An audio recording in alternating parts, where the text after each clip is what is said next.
आज आपण या ठिकाणी पहिलं हे म्हणतो, महाराष्ट्रामध्ये एकूण 43 गव्हर्नमेंट पॉलिटेक्निक आहेत आणि जवळजवळ 200पेक्षा जास्त प्रायव्हेट पॉलिटेक्निक आहेत. त्यातल्या 43 गव्हर्नमेंट पॉलिटेक्निकमध्ये एक अतिशय चांगली कॉम्प्युटर लॅब असावी, ज्याचा वर्षभर विद्यार्थ्यांना अभ्यासक्रमासाठी उपयोग होईल आणि वर्षाच्या सुरुवातीला CET एक्झाम प्रत्येक बॅच 50,000ची करावी असा आमचा प्रयत्न झाला आहे. कारण एक इंजिनिअरिंग कॉलेज म्हटलं की डायरेक्ट 2.5 लाख मुलं बसतात आणि मग ती सलग किंवा एका दिवसात 2, एका दिवसात 3 असं 2-3 दिवसात नाही संपली तर त्याच्यामध्ये मजा राहत नाही.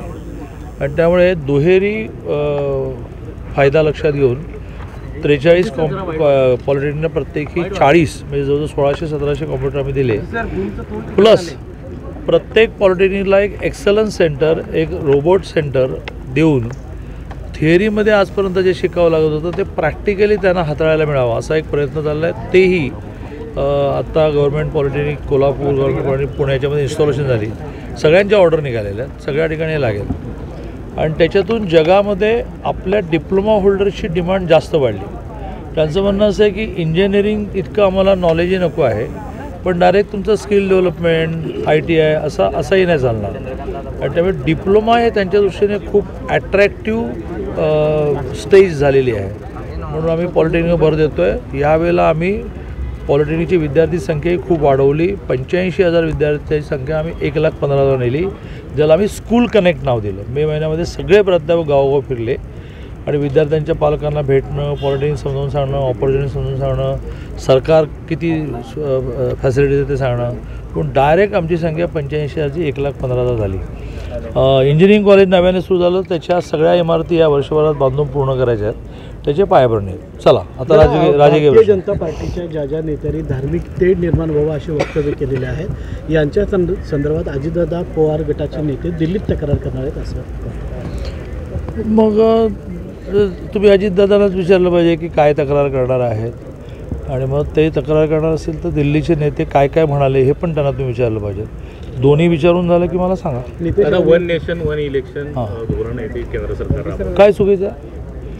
रोज उठून इलेक्शन, रोज उठून आचारसंहिता, रोज उठून विकास कामांना खीळ, टेंडर थांबवा, वर्क ऑर्डर थांबवा. शेवटी ह्या देशामध्ये एकाच दिवशी इलेक्शन व्हायच्या, पण प्रामुख्याने काँग्रेसच्या काळामध्ये उठसूट राज्याची बरखास्त केली गेली, त्यात घटना बदलली गेली, घटनेत दुरुस्ती केली गेली आणि केंद्राला एवढे अमर्याद अधिकार दिले गेले की लोकांनी निवडून दिलेली सरकारसुद्धा तुम्हाला बरखास्त करता येतात. हे नव्याने घातलं तुम्ही आणि आमच्यावर आरोप करता की घटना बदलता म्हणून. तुमचा नेता इंग्लंडमध्ये बसून सांगतो की मी आरक्षण घालवणार आहे म्हणून, आमच्यावर आरोप करता की आम्ही घटना बदलणार. पण असं त्या वेळेला सारखं हे बरखास्त केलं, त्याची उद्या इलेक्शन, मग ते बरखास्त झालं त्याची परवा इलेक्शन, असं करून ह्या देशाचं वन नेशन वन इलेक्शनच होतं ते तुम्ही डिस्टर्ब केलं. आणि त्या डिस्टर्ब होण्यातून रोज उठून राजकीय कार्यकर्त्यांना निवडणुका, अरे निवडणुका महिन्याभरासाठी, बाकी विकास कामं करायची आहेत. त्यामुळे अतिशय लोक स्वागत करतील. अमित शहांचा दौरा आहे कोल्हापूरमध्ये. हां असं मनसे म्हणतात. हां रात्री उशिरा आला आहे ना.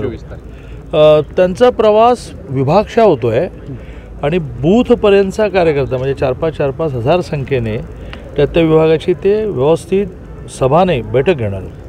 दुसरं महत्त्वाचं झालं म्हणजे कोल्हापूर जिल्ह्यामध्ये हसन मुश्रीफ यांनी राष्ट्रवादीसाठी 4 जागा मागितल्या आहेत. कोल्हापूर जिल्ह्यातले काय ज्यावेळेला अनेक पक्ष एकत्र येतात त्यावेळेला जे अवेलेबल आहे ते सगळ्यांनी मागायचं असतं. निर्णय त्या पक्षाचे नेते करतात. आमच्याकडे त्रिमूर्ती आहे, ज्याला आमच्या राजश्री सगळ्यांनी त्रिदेव म्हटलेलं आहे, तर ते समर्थ आहेत. आता ऊन लागायला खासदार यांच्या कार्यकर्त्यांनी काही दिवसांपूर्वी नाराजी व्यक्त केली मुश्रीफ साहेबांच्या किंवा जिवंत माणसाचं हे लक्षण असतं की त्यांनी आपलं मत व्यक्त करायचं असतं. त्या जिवंत माणसांचं दुसरंही लक्षण असतं की नेत्याने समजवलं की समजूत निघाली म्हणून कामाला लागायचं असतं.